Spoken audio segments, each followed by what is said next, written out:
നല്ലൊരു വിവാഹം കഴിഞ്ഞു.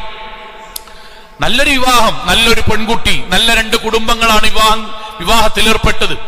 പക്ഷെ ആ വിവാഹത്തിന് ശേഷം പിന്നീട് ആ പെൺകുട്ടി വീട്ടിലേക്ക് വരുമ്പോഴൊക്കെ മ്ലാനതയാണ്, മൂകതയാണ്. സംസാരിക്കുമ്പോൾ അത്രയൊന്നും താല്പര്യമില്ല. ഉമ്മമാർക്കും ബാപ്പമാർക്കും പെട്ടെന്ന് മനസ്സിലാകുമല്ലോ എന്തേ മോളെ പറ്റിയത്. അവൾ പ്രത്യേകിച്ചൊന്നും പറയുന്നില്ല. 6 മാസം കഴിഞ്ഞപ്പോഴേക്കും മെലിഞ്ഞു ശരീരം, ഉറക്കം നഷ്ടപ്പെട്ട് മുഖമിരുണ്ടു, കണ്ണുകൾ കുഴിയിലേക്ക് പ്രായമുള്ളവരെ പോലെ ആയി തുടങ്ങി. സ്വാഭാവികമായി കൗൺസിലർ അടുക്കലേക്ക് കൊണ്ടുപോയി.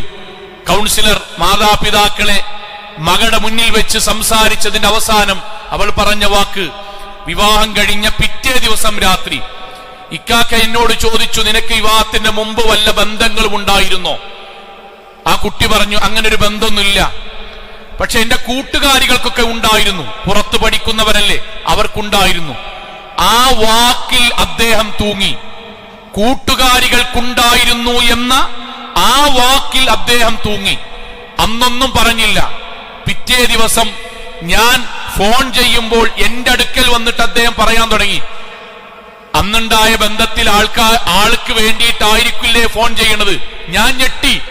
തമാശ പറയാണെന്ന് വിചാരിച്ചു. അദ്ദേഹം സീരിയസ് ആണ്. അന്ന് മുതൽ ഈ 6 മാസവും ഞാൻ ഉറങ്ങുമ്പോ പറയും, രാത്രി ഫോൺ വിളിച്ച് ഇന്റെ ക്ഷീണക്കാരല്ലേ, ഞാൻ വീട്ടിൽ പോകും പറയും, ഓനും കൂടി കാണാനായിരിക്കില്ലേ. ഞാൻ മാസമുറയുണ്ടായിട്ട് വേദനിച്ച് കിടക്കുമ്പോ പറയും, അവൻ ഫോൺ വിളിച്ചിട്ട് വല്ല സങ്കടവും പറഞ്ഞതിന്റെ പേരിലായിരിക്കില്ല ഇവിടെ കിടക്കുന്നത്. ഞാൻ നരകിച്ച് ജീവിക്കാണുമ്മ, ഞാൻ നരകിച്ച് ജീവിക്കാണ് വാപ്പ. ജീവിതം 6 മാസം കൊണ്ട് മടുത്തു പോയിക്കണ്. ഓരോ സെക്കൻഡും ഞാൻ കുറ്റക്കാരിയല്ല എന്ന് തെളിയിച്ചു കൊണ്ടേയിരിക്കുക.